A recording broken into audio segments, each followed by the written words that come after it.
kaitannya Bank BTN dalam penyaluran KPR di kami di Jawa Timur itu ada KPR subsidi dan KPR non subsidi.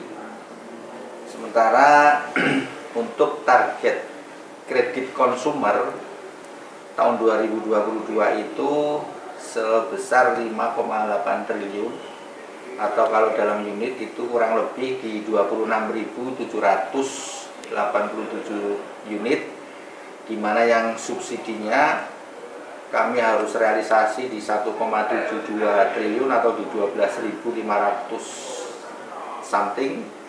Kemudian kredit non subsidinya itu harus realisasi sebesar di 4 triliun atau di 14.431 unit.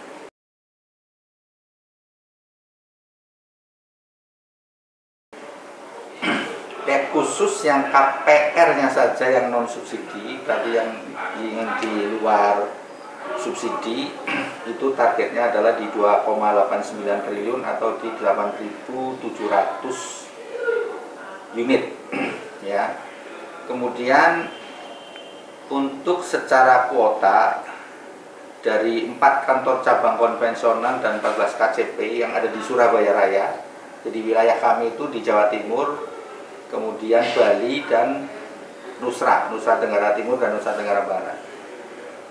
Khusus di wilayah Surabaya dan Sidoarjo itu hanya kantor cabang Sidoarjo yang menyalurkan KPR subsidi.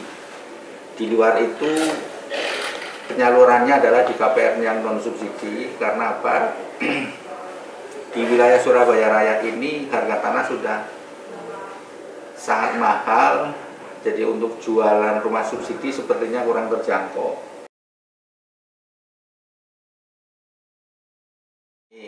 Untuk Surabaya Raya targetnya adalah, jadi untuk kita besarannya dulu untuk kredit konsumer di wilayah kami itu ada 5,8 T ya, itu gabungan dari subsidi dan non subsidi.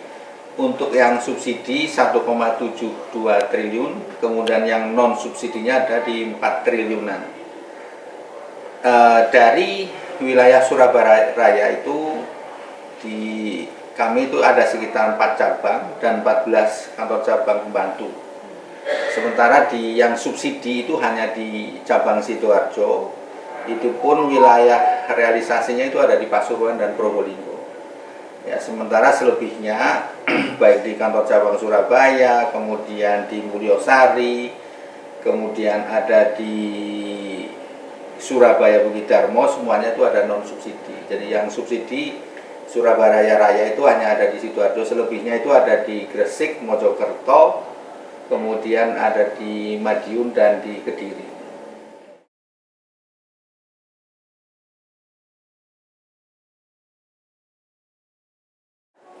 Untuk semester 2000 pertama, khususnya di bulan Januari, ini kami sudah terserap di angka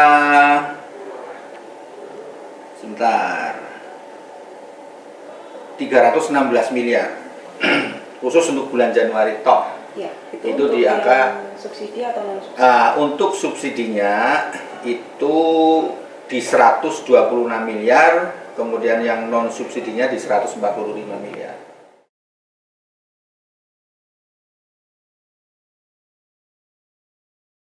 Kalau di tahun 2021 itu sebenarnya sudah maksimal, bahkan karena tahun kemarin ada kuota ya, sehingga ada beberapa yang memang belum terserap karena kehabisan kuota. Kuota sendiri itu habis kemarin di sekitar bulan Oktober itu sudah habis. Ya, sementara di tahun 2022 ini pengelolaannya kan sudah beralih dari Kementerian PUPR, sekarang dikelola oleh Badan Tapera ya, mulai Januari kemarin. Nah, di tahun 2022 ini tidak ada batasan kuota, istilahnya siapa yang siap ya siapa yang bisa realisasi. Nah, ini momentum ini justru karena kami jauh lebih siap, sehingga kami lebih prepare di awal-awal untuk lebih cepat menyerap KPR-nya. Nah, ini yang menjadi concern kami adalah koordinasi yang terus-menerus dengan teman-teman pengembang, khususnya terkait dengan kesiapan bangunan, khususnya yang subsidi. Kalau yang non subsidi kan walaupun bangunan belum selesai, kita bisa akad dengan KPR Inden. Itu sudah ada solusinya, sehingga tidak harus melulu KPR di stok, tapi bisa kami akadkan dengan KPR Inden. Itu yang non subsidi. Ya, kalau yang subsidi kan harus 100%, boleh diangkat.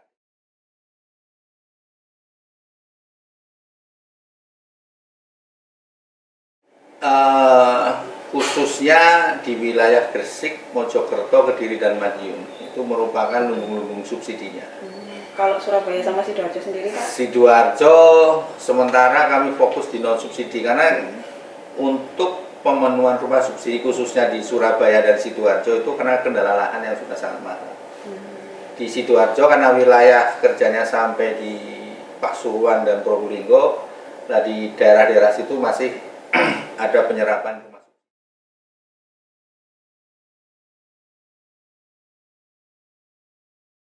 KPR subsidi sepanjang datanya lengkap, kita prosesnya cepat. Jadi untuk SLA-nya, kalau untuk yang fixed income dalam arti adalah para pekerja, baik itu PNS maupun pegawai swasta, itu kami punya SLA 131. Jadi 1 hari wawancara, 3 hari proses, 1 hari cair. Jadi kurang lebih di angka 5 hari lah, 5 hari itu sudah clear. Kemudian yang wira swasta kami ada butuh waktu sedikit karena harus verifikasi ke tempat kerja dan sebagainya. Itu SLA-nya adalah 151, 1 hari wawancara, 5 hari proses, terus kemudian 1 hari bisa langsung booking ke pencairan.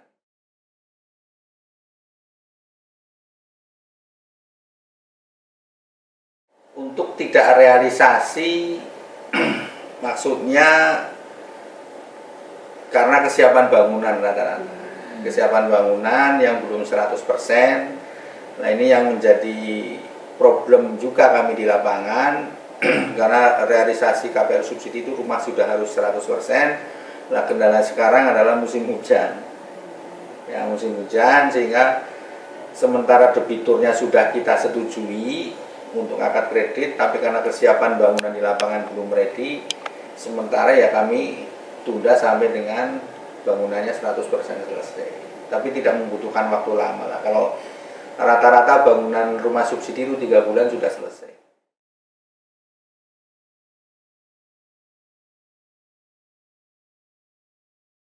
Harapannya begini, karena rumah ini masih khususnya yang subsidi masih menjadi kebutuhan mendasar dari masyarakat.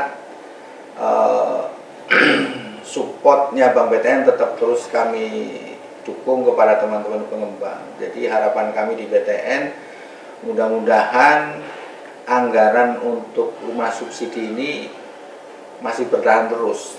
Ya, istilahnya kalau toh misalnya karena penyerapannya lebih cepat, kemudian anggaran dari BP Tapera ini katakanlah berkurang, ya tahun ini harus ada penambahan anggaran lagi. Ya, karena sekarang kan tidak ada kuota lagi. Ya, jadi semua bank yang bekerja sama dengan BP Tapera mulai hari Januari kemarin sudah bisa akad KPR subsidi.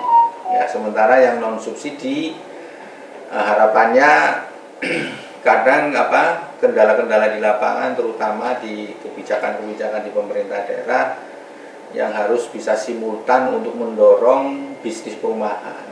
Nah, sekarang yang sedang viral adalah terkait dengan aturan PBG. Nah, PBG kan menjadi kendala tersendiri nih.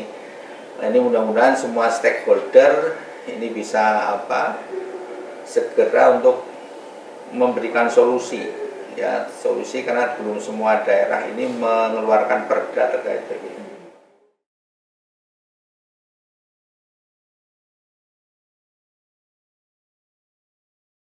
Wajar, dan itu kami juga mendukung karena selama tahun 2021 itu belum terjadi kenaikan harga. Ya, sementara harga bangunan kemudian inflasi juga meningkat, saya kira itu wajar ada kenaikan harga khususnya di rumah subsidi. Dan pemerintah kan tentunya juga sudah berhitung terhadap kenaikan tersebut dengan harapan harga tersebut masih terjangkau di masyarakat, ya khususnya stimulusnya tetap di suku bunga yang masih 5%, ya sehingga dengan kenaikan harga tersebut mudah-mudahan tidak terlalu berpengaruh terhadap permintaan perumahan khususnya di rumah subsidi.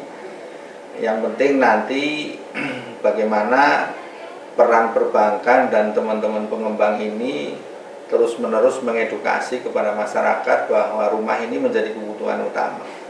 Ya, sehingga dari beberapa proses tentunya kami juga memberikan kemudahan-kemudahan kepada para calon pembeli rumah, utamanya yang melalui fasilitas KPR PTN.